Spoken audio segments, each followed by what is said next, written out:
ఇప్పుడే జీ5 app download చేయండి. చూడండి మీ ఫేవరెట్ టీవీ షోస్ ఎప్పుడైనా ఎక్కడైనా. పెద్దమ్మ పెదనాన్నల్ని కలపాలనే ఆలోచన నాకేనా, నీకు లేదా? ఆ ఆలోచన లేనిది నీకు, నాకు కాదు.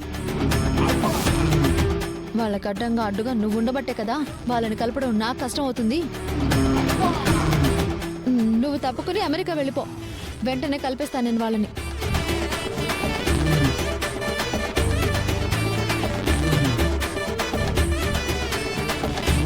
నేను వాళ్ళని కలిపితేనే గాని ఇక్కడి నుంచి కదలను. మిమ్మల్ని ఇక్కడికి పిలిపించింది కూడా దానికే. నువ్వు నా పైన కోపాన్ని వెళ్ళగక్కడానికి కాదు. అనవసరమైన మాటలన్నీ పక్కన పెట్టి అవసరమైన మాటలు మాట్లాడుకుంటే బాగుంటుంది. ఆహాహా, అనవసరమైన వాళ్ళే అనవసరమైన విషయాల గురించి మాట్లాడుతున్నారు శౌర్య సార్. చూసారా ఈ విడ్డూరం? చూసాను. కాస్త నన్ను చెప్పనిస్తావా? చెప్పుకో. రేపు పెద్దమ్మ పెదనాన్నల పెళ్లి రోజు తెలుసు కదా. మా అమ్మ నాన్న పెళ్లి రోజు గురించి నాకే చెప్పడానికి వచ్చావా? వాళ్ళ పెళ్లి రోజున ప్రతి సంవత్సరం పేద జంటలకి పెళ్లి జరిపిస్తారు. పెళ్లి రోజని తెలుసు, పేద జంటలకి వాళ్ళు పెళ్లి జరిపిస్తారని కూడా నాకు తెలుసు. నువ్వేం చెప్పాల్సిన అవసరం ఏం లేదు. తెలిసి నువ్వేం చేస్తున్నట్టు? నువ్వు తెలిసి మాత్రం ఏం చేయలేవు.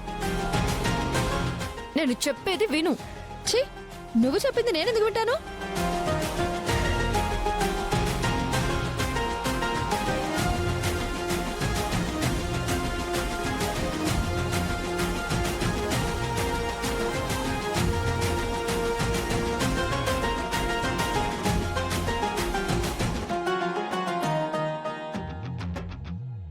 రామా, ఇప్పుడు మనకు కావాల్సింది అత్తయ్య మావయ్య కలవడం. ఇప్పుడు ఈ గొడవలన్నీ ఎందుకు? ముందు వాళ్ళని కలిసేలా చేద్దాం ప్లీజ్. ఆద్య, మనం ఇక్కడికి వచ్చింది గొడవ పట్టడానికి కాదు, అత్తయ్యని మావయ్యని కలపడానికి. కొంచెం తగ్గు. రామా ప్లీజ్ రామా. చెప్పి తగలబడమనండి. తగలడు.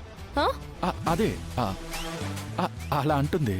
రామా చెప్పు ఆద్య, చెప్పు. ఈ సంవత్సరం కూడా పెద్దమ్మ పెదనాన్న చేతుల మీదుగా పెళ్లి చేసుకోవాలని ఒక పేద జంట ఇంటికొచ్చారు.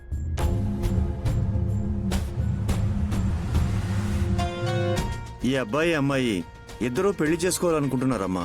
ప్రతి సంవత్సరం మీ పెళ్లి రోజున పేద జంటలకి నీ చేతుల మీదుగా పెళ్లి జరిపిస్తారు కదా. మీ పుణ్య దంపతుల చేతుల మీదుగా మీ ఆశీర్వాదంతో ఒకటవ్వాలనే మీ పెళ్లి రోజునే మా పెళ్లి ముహూర్తం అనుకొని 6 నెలల నుంచి ఎదురు చూస్తున్నామమ్మా. అర్థమైందిగా? అర్థం కాకపోవడానికి నువ్వేమైనా అరబిక్లో ఏడ్చావా? తెలుగులోనే కదా ఏడ్చావు. ప్లీజ్.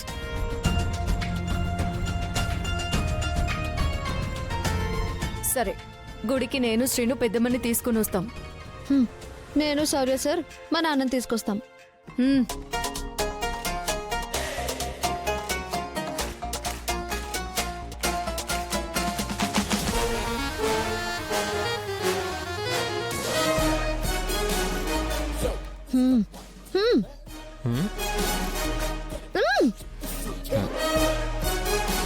వాటర్ కావాలా?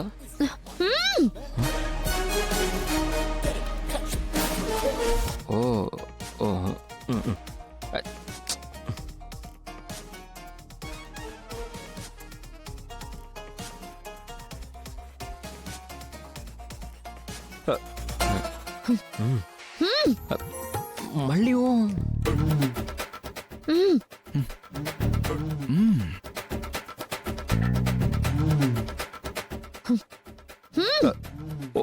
ఓహో.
ఎందుకు వచ్చావు ఇక్కడికి?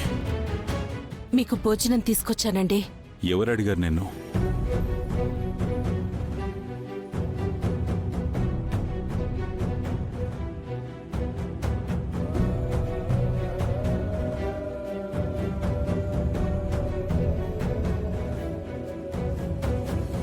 అడిగేది నిన్నే. మీతో మాట్లాడాలనొచ్చాను. ఉత్త చేతులతో ఎలా రాను? అందుకే. నాతో మాట్లాడే అవసరం నీకున్నా నీతో మాట్లాడే ఇష్టం నాకు లేదు. వెళ్ళిక్కడి నుంచి. రేపు మన పెళ్లి రోజండి, గుర్తుంది కదా?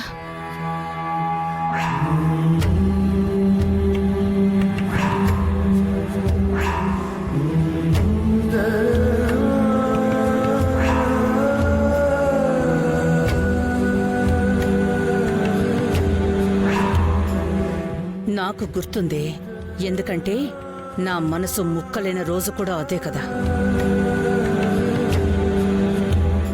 మనిషి చచ్చాక పుట్టినరోజుకి విలువేముంటుంది? అలాగే బంధంలో చీలిక వచ్చాక పెళ్లి రోజుకు కూడా విలువ ఉండదు.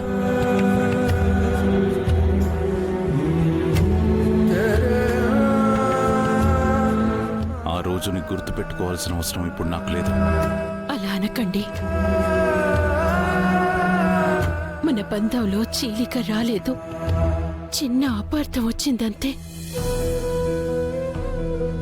దాని నుండి బయటపడే రోజు కూడా వస్తుంది. అగాధాన్ని అపార్థమని అనుకోవడం నీ మూర్ఖత్వం. అపార్థం చేసుకునే వారికి ప్రతిదీ అగాధంలాగే కనపడే ప్రమాదం కూడా ఉందండి. కాస్త ఆలోచించండి. ప్రతి సంవత్సరం మన పెళ్లి రోజున అర్హులైన పేద జంటలకి మన ఖర్చులతో మన చేతుల మీదుగా పెళ్లి జరిపించాలని మొక్కు పెట్టుకున్నాం. మనమెప్పటిలాగే ఈ సంవత్సరం కూడా పెళ్లి జరిపిస్తామన్న ఆసక్తితో ఒక జంట వాళ్ల పెళ్లి జరిపించాలని ఇంటికొచ్చి బతిమాలుకొని వెళ్లారు. జీ5 యాప్ డౌన్లోడ్ చేసి అన్ని ఎపిసోడ్స్ పూర్తి ఉచితంగా చూడండి.